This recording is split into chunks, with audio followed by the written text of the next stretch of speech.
All right, it's time to investigate the different types of adjustment layers. Now, in Photopea and Photoshop, you have the button at the bottom of your screen that looks kind of like little moons. That is your adjustment layer button. I'm showing you Photopea first this time just because we didn't look at it in the last session, but you can see we do still have our color fill, gradient fill, and pattern fill solid fill layers. And then we have our adjustments down here below. So you do still have pretty much the same options regardless of the program. I'm going to pop back over to Photoshop for now, but I will pop back and forth a little bit so you can see the differences. But they are mostly the same here. All right, let's go ahead. You can delete this top layer. I just wanted to acknowledge I got all these pictures from Pexels. So if you want to delete that layer now, that you can.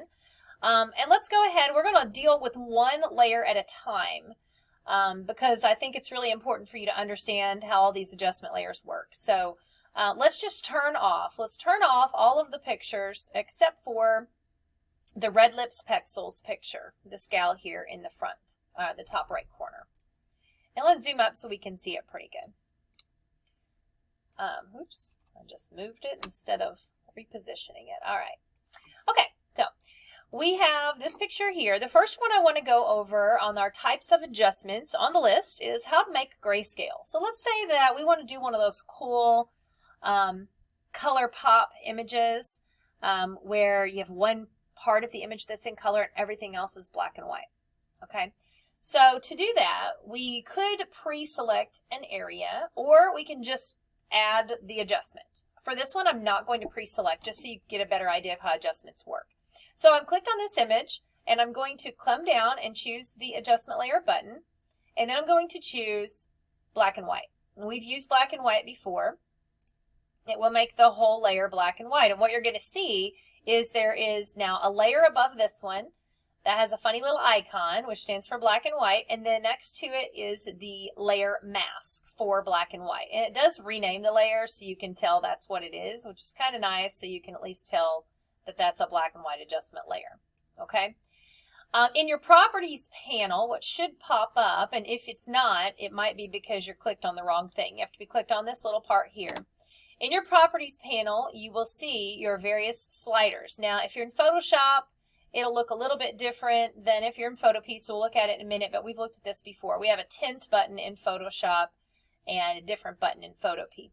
For now, we're just dealing with making the picture black and white. We accomplished that, but we want the lips to be in color. So we're going to zoom up on the lips, and we're just going to paint out the black and white adjustment. So you're going to click on your layer mask, grab a paintbrush, and we want to hide the black and white adjustment part. So we're painting in black because this big white box is making this whole layer black and white. Okay, so I'm zoomed up pretty close and I'm going to use my brush. I'm just going to paint in these lips. Remember, if you go too far, let me get down on the teeth here. I'll just do a bad selection so you can see what happens.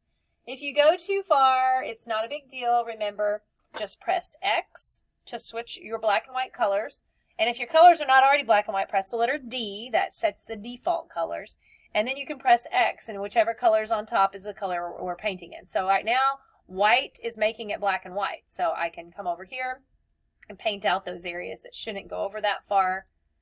If they're on her teeth or whatever, then I can, there we go, fix that in such a way. Okay, let's take a look at it. We'll press Control-0 to zoom out. Looks good. But if we start turning on these other layers, now they are all also in black and white. Remember, an adjustment layer adjusts everything, or the white part of the mask adjusts everything below it, unless we clip it. So I'm going to clip this in. Make sure you're clicked on this layer that has the adjustment, and then you can either click this little button if you're in Photoshop, or right click and create the clipping mask. Or again, you can click Alt and click between. And so now it's only doing it to this one picture, okay? And that's a big deal because you don't want to get these all confused. You do want to make sure that you're only doing it to the very one single thing that needs to be done to. All right, let's go to adjusting the lights and the darks of an image. Now we'll go ahead and do this to this same image. So what I'm going to do so that they'll both be under the same clipping mask is I'm not going to be clicked above this layer. I'm going to be clicked on this layer again, and I'm going to click on the little button again, and I'm going to go to Levels.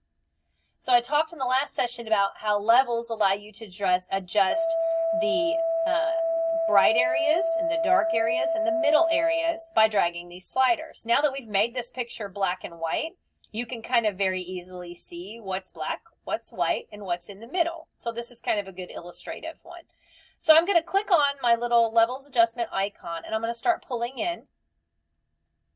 That's going to darken the dark areas. We don't want to darken them too much, but we do want the hair to be completely black, and it's actually not totally black. I mean, if you look at it, there is some gray in it. Of course, it might be that the girl has some gray in her hair, but I'm going to pull that in just a little bit. Then you need to decide on the gray tones. If you want to lighten her up a little bit, you can do that. If you'd like to go the other direction and darken her a little bit, that's fine. But what you want to do is make sure that it still looks real. You know, we don't want to do like that. That looks obviously blown out, right?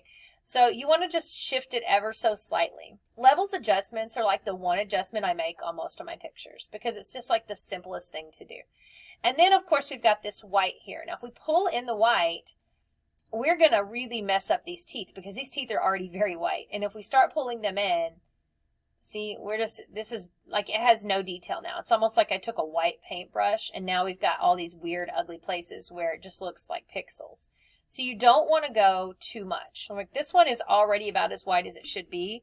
It was a pretty properly exposed image, so we don't really want to mess that up. Now there is an auto button, so if you want, you can always reset it. So if you're like, man, I messed this up, just hit reset and it puts it back to normal. And there is an auto button and you can try that, and it looks at it and it tries to adjust it for you, and it did. It didn't make much of a change. If I turn this off and turn it on, you can see it kind of did like I did. It brought those blacks in. It brought the blacks down a bit. You can see that slider was moved. The white slider was not moved. Okay? Now again, this is clipped inside here. So the black and white is happening and the levels is happening. All of this to that same image. Okay? Once again, let's take a look at this histogram for the picture. I'm actually going to look at this now in Photopea. So let me go over here to Photopea. Let's go ahead and zoom up on this image. And I'm going to add my adjustment layer for black and white. I'm not going to worry about the lips right now here on this one, but remember, this does look a little bit different in Photopea. We have colorize instead of tint, but otherwise it's pretty much, it turns up black and white just like the other. I guess I can take a second to paint these lips out. So we'll take our black paintbrush, paint those lips out. I'm not zoomed in as close, and so you can tell it doesn't look near as good. You really have to zoom up close, especially on these adjustments. Now, kind of a fun tip, only because, and I'm hesitant to even mention it because I'm afraid you'll forget about it and then you'll wonder what's going wrong, but I'm going to do it. So pay close attention when I explain this. Up at the top of your screen, anytime you're using a paintbrush, you have a flow and an opacity here. If you want your paintbrush to not be as strong, which on an adjustment layer is pretty common, you can lower that flow. It's almost like, think about if you're spraying hairspray. You know, if like you just tap it, a little bit comes out, but if you hold it down longer, a lot comes out. Well, that's what flow is. You can adjust it so that instead of a lot coming out of your paintbrush, just a little bit comes out at a time. And that's what the flow is. So you may sometimes, when you're doing these, want to turn this down a little bit, just because then it takes multiple times for you to rub over something for it to affect change. Again, you need to be aware of that, because if you don't change it back, then you're going to have that brush stuck up there, and then you're going to wonder why something's not working right. Okay, let's look at the levels adjustment in here. Let me clipping mask this in, and then we'll add the levels. All right, here's what it looks like in Photopea.